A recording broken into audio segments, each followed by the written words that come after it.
All right, welcome back.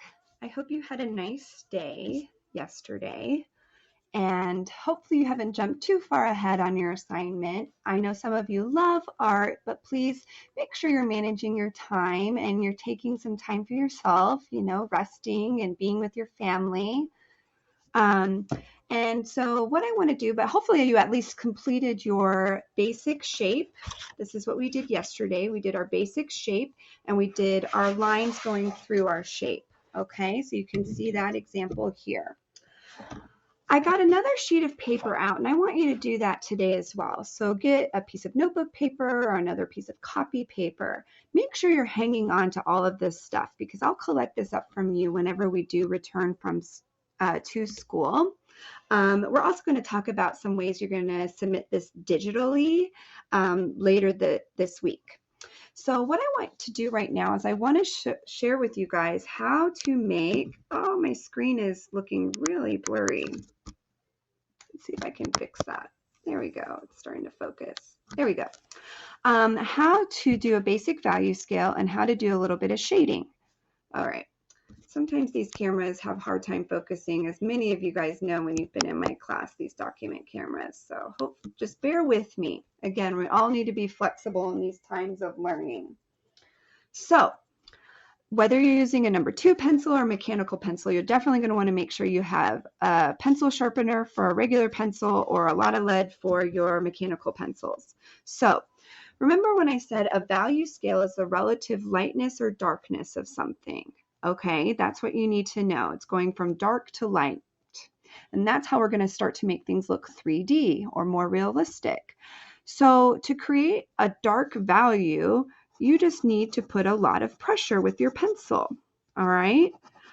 Whenever I'm putting pressure with my pencil, notice that I am not leaving a lot of gaps in between my lines. It's nice and smooth and even. Okay, and if you notice, I kind of instinctually move up my pencil. So for my sports fans out there, I used to play a lot of softball when I was younger and baseball. And so I like to reference this. When you choke up on the bat, you have a lot more control over the bat. So kind of when you're doing your darker values, you want to kind of choke up on the lead. You want to be really close to the lead and you want to do these darker values. Another way to make something darker is not only put pressure and kind of be close to the lead, as you've noticed I'm going over it and over again. And as I get lighter, I literally move up my pencil. So now I've moved up a little bit on my pencil and now I'm going to put more of like a medium pressure. Again, keeping things nice and smooth. Back and forth. So you can see here I've got a really dark value and I have a pretty nice medium dark value. Moving up on my pencil a little bit more. I want to start to get an even lighter value here. I'm not putting as much pressure. And of course, at the very, very end here, I want to get even lighter. Hey, do you remember when you were a kid and you used to try to make your pen look like it's wiggling?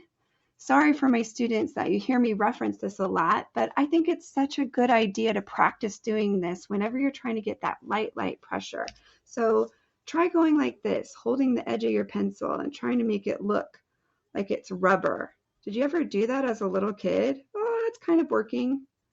Literally, that's how loose I'm holding my pencil. I'm barely gripping my pencil and I'm holding it all the way up by the eraser as I'm trying to get these really, really light values. Values you can probably barely even see on my document camera, though I can see them right now. Super, super light. So again, we're starting with our darkest value and we're getting lighter as we go to our lightest value here. This is a basic value scale. Okay? Of course, if I wanted to apply this to a really basic shape, I would do something like this. I would apply what I did here in my value scale to my object. So I'm going to make this circle look three-dimensional. First, I need to establish my light source. If my light source is coming from the top right, where do you think my darkest value is going to be? Hopefully you said the bottom left. So I'm going to start by putting a lot of pressure, choking up on my pencil, and creating almost like a crescent moon when I do a circle, a really dark value.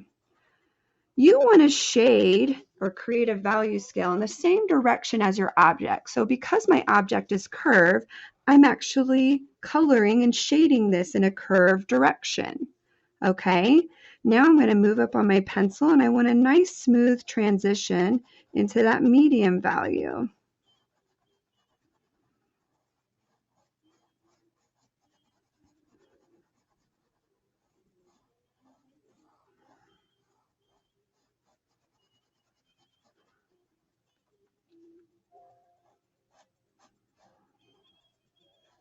And then I continue getting super, super light.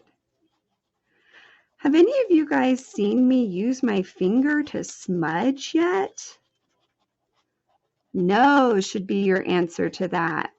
I see a lot of students kind of do something like this. They'll put a dark value and then they'll go like this and be like, hey, I shaded. No, that's not right. Okay.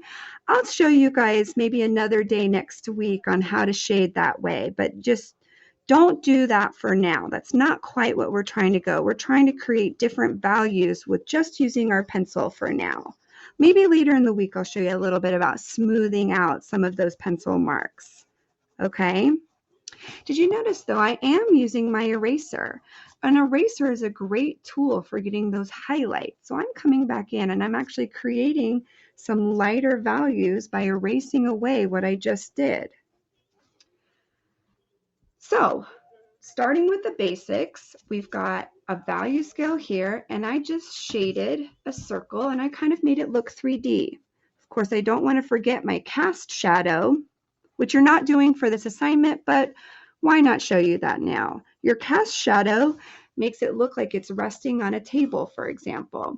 And your cast shadow is going to be the same shape as your object. So I'm shading a circle. So my cast shadow, which is also going to be a really, really dark value, is going to be a circular shape. And again, I'm kind of shading it in the direction of my object. Here we go. And I'm filling that all in there.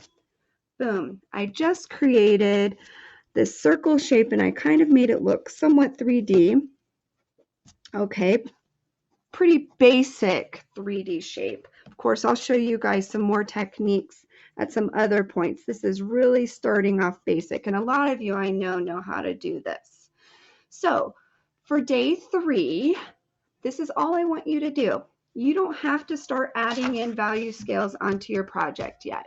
If you really, really want to, you can. Don't forget, though, that every section should be its own value scale. So you see here, this is its own section. This would be its own section, etc., etc. So this is going to take a little bit of time. All right, but for today, since I know you have a lot of work in all your classes, just practice creating a value scale and maybe shading a basic circle into a 3D sphere, just like I did here.